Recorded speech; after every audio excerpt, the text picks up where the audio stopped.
শুখা মৌসুম নদী ভাঙন প্রতিরোধমূলক কাজের জন্য আদর্শ সময়, অথচ এই আদর্শ সময়ে মালদায় এখনও নদী ভাঙন প্রতিরোধের কাজ শুরুর নামগন্ধ নেই, জানিয়ে ক্ষোভে ফুঁসছেন মালদার রতুয়া ১ নম্বর ব্লকে নদী পাড়ের বাসিন্দারা। উল্লেখ্য, মালদা জেলার একাধিক ব্লক নদী ভাঙন কবলিত ব্লক হিসেবে পরিচিত। এর মধ্যে অন্যতম রতুয়া ১ নম্বর ব্লক। এই ব্লকের মহানন্দাটলা অঞ্চলের একাধিক গ্রাম ইতিমধ্যে গত কয়েক বছরে তলিয়ে গেছে গঙ্গাগর্ভে। বিলীন হয়েছে হাজার হাজার বিঘা চাষের জমি থেকে শুরু করে বহু পরিবারের ঘরবাড়ি, যার জেরে সর্বস্ব হারিয়ে কার্যত খোলা আকাশের নিচে দিন গুজরান করছেন অনেকেই। আবার বর্তমানে বহু পরিবার দাঁড়িয়ে রয়েছে ভাঙনের মুখে। তারা আগামী বর্ষার মৌসুমের কথা ভেবে তাদের দুরুদুরু অবস্থা। কারণ নতুন করে ভাঙন শুরু হলে ভিটে মাটি হারানোর আশঙ্কা তাড়া করে বেড়াচ্ছে তাদের। গ্রামের মন্দির থেকে স্কুল সমস্ত কিছুই দাঁড়িয়ে রয়েছে ভাঙনের মুখে। এই পরিস্থিতিতে ভাঙন কবলিত এলাকার বাসিন্দারা বর্তমান শুখা মৌসুমে ভাঙন প্রতিরোধের কাজের দাবি জানাচ্ছেন। তাদের বক্তব্য, বর্ষাকালে নদী ভাঙন প্রতিরোধের কাজ করে কোনো লাভ হবে না, শুধু নেতা মন্ত্রীদের পকেট ভরবে, ভাঙন প্রতিরোধ করা সম্ভবপর হবে না।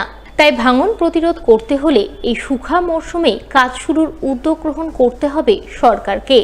কাজের মতো কাজ হলে ভাঙন প্রতিরোধ করা সম্ভবপর হবে, নচেত নয়।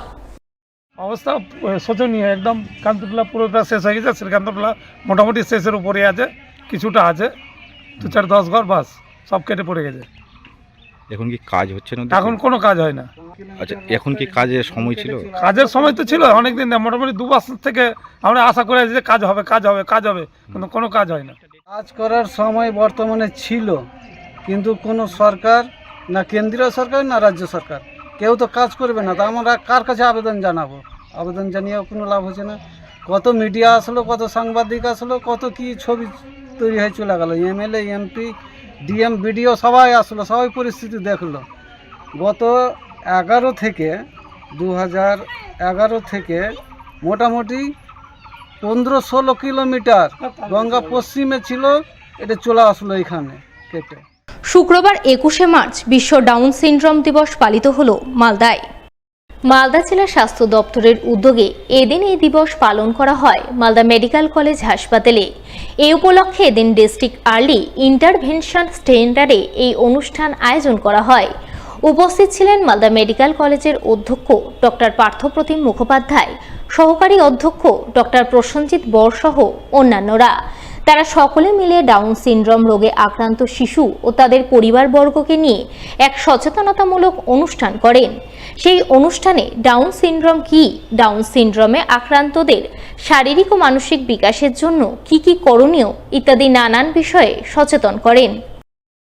ডাউন সিনড্রোমটা যদি কোনো বেবি থাকে, সেটাকে আর্লি ডায়াগনোসিস করা, আমাদের এই সেন্টারে আর্লি ডায়াগনোসিস করে তার যাতে সমস্ত রকম পরিষেবা আমরা দিতে পারি, সেটা আমরা চেষ্টা করছি। বিশেষ করে এইসব বেবিদের ক্ষেত্রে যেটা হয়, শারীরিক মানসিক ডিলে থাকে, ডেভেলপমেন্টাল ইন্টেলেকচুয়াল ডিলে থাকে বা ডেফিসিট থাকে কিছুটা, সেটাকে আমরা আমাদের এখানে বিভিন্ন রকম পরিষেবা পাওয়া যায়। তার যার ভিতরে এগুলো এই ডেভেলপমেন্টাল ডিলে থাকে বা মানসিক যে ডিলে থাকে ডেভেলপমেন্টাল হওয়ার জন্য, সেগুলোকে আমরা উন্নতিকরণের চেষ্টা করি। তাদেরকে বিভিন্ন রকম খেলাধুলার মাধ্যমে, বিভিন্ন রকম গান শুনিয়ে তাদেরকে লেখাপড়া শেখানোর যতটা যেভাবে করা যায়, যাতে সামাজিকভাবে সে সক্ষম হয়, অনেকটা সামাজিকভাবে সে যাতে অনেকটা অন্য বাচ্চার কাছাকাছি যেতে পারে। বিশেষ করে অন্য বাচ্চারা নর্মাল একটা বাচ্চা থেকে কিছুটা ডেভেলপমেন্টাল ডিলে থাকার জন্য তারা বাড়ির বাবা মারা একটু চিন্তায় থাকে। আমরা সেই বাড়ির বাবা মাদেরকে কাউন্সিলিং করা, তাদেরকে বোঝানো ডাউন সিনড্রোমটা কী, তার কী কী সমস্যা হতে পারে, বাচ্চার ডাউন সিনড্রোম থাকলে তার শারীরিক মানসিক কী কী সমস্যা হতে পারে, সর্দি কাশি হতে পারে, বিভিন্ন রকম সমস্যা হতে পারে, সেগুলোকে তাদেরকে বোঝানো, সেই অনুযায়ী যাতে তারা সকাল পেশেন্টটাকে বা বাচ্চাটাকে তারা পরিষেবার কাছে আনতে পারে, যাতে তাদের বড় ধরনের কোনো প্রবলেম না হয়। বিভিন্ন তাকে আর্লি ডিটেকশান করা, হার্টের সমস্যা আছে কিনা, কানের কোনো সমস্যা আছে কিনা, চোখের কোনো দেখতে পাচ্ছে বা কোনো ভিশনের কোনো ডিফেক্ট আছে, সেগুলো আর্লি এখানে আমরা টেস্ট করিয়ে সেগুলোকে ডিটেক্ট করি এবং তার সঠিক পরিষেবা দেওয়ার চেষ্টা করি।